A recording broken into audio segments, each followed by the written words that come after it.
Mabangis, makinis, manipis, minsan, madungis, pero masarap.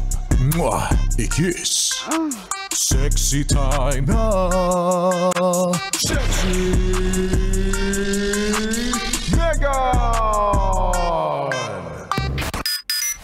Ilang minuto bago mag-lunch break, yes friend. Ay, hindi natin pwedeng ipagpaliban yan. Saan tayo kakain ngayon?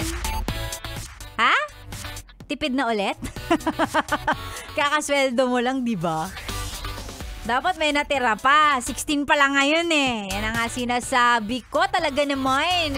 Well, yung iba talagang matipid lang, lalong-lalo na kapag alam mo na, maraming responsibilities. Naiintindihan ko yan. Kaya kung ang iyong pananghalian ay kalahating rice na punong-puno ng sabaw, tapos kalahating ulam, okay lang. Diba? Ganun talaga pag kailangan mo magtipid. Wala naman tayong magagawa eh. Oh, diba? Ano pa? Ideas para sa mga tipid na pananghalian.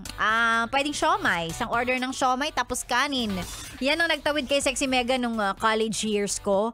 Yan lagi. Ay, kahit araw-araw siomay rice tayo, wala akong pake. Importante, may laman ng shine. Diba? May time pa. Ang ulam ko, yakisoba, tapos kanin. Pwede, masarap. Nakaraos naman. Diba? Kung nagtitipid ngayong pananghalian, ang pinakamagandang pagtitipid dyan, ikot-ikot ka. Tabi ka lang dyan sa mga kasama mo sa trabaho, dala ka ng kutsara tinidor, makikain ka na lang sa kanila. Yan ang totoong tipid. Talaga nga naman. Ayan, sa mga naghahanda na ng kanilang pananghalian, magandang hapon, magandang umaga, magandang tanghali sa inyo.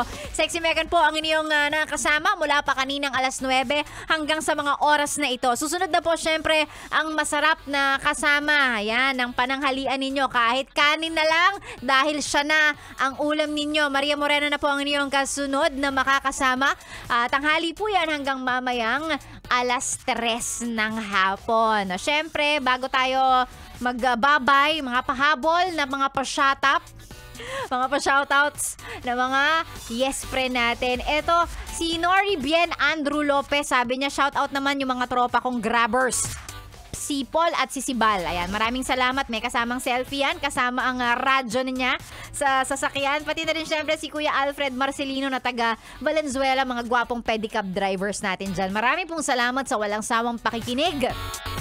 Sa walang sawang pagsunod sa utos ko na babasahin ng shoutout pag may kasamang selfie katabi ang radyo. Maraming salamat. Nag-enjoy akong panoorin at makita yung mga selfie ninyo. Maraming salamat.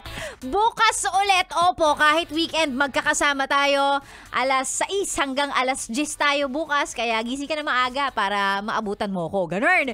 Sexy Megan po ang inyong nakasama. Syempre dito lang sa 101.1 Yes FM. Eto muna, here's Magnus Haven at ang kanilang kanta Imahe. Happy lunchtime everybody! Bye, yes, friend!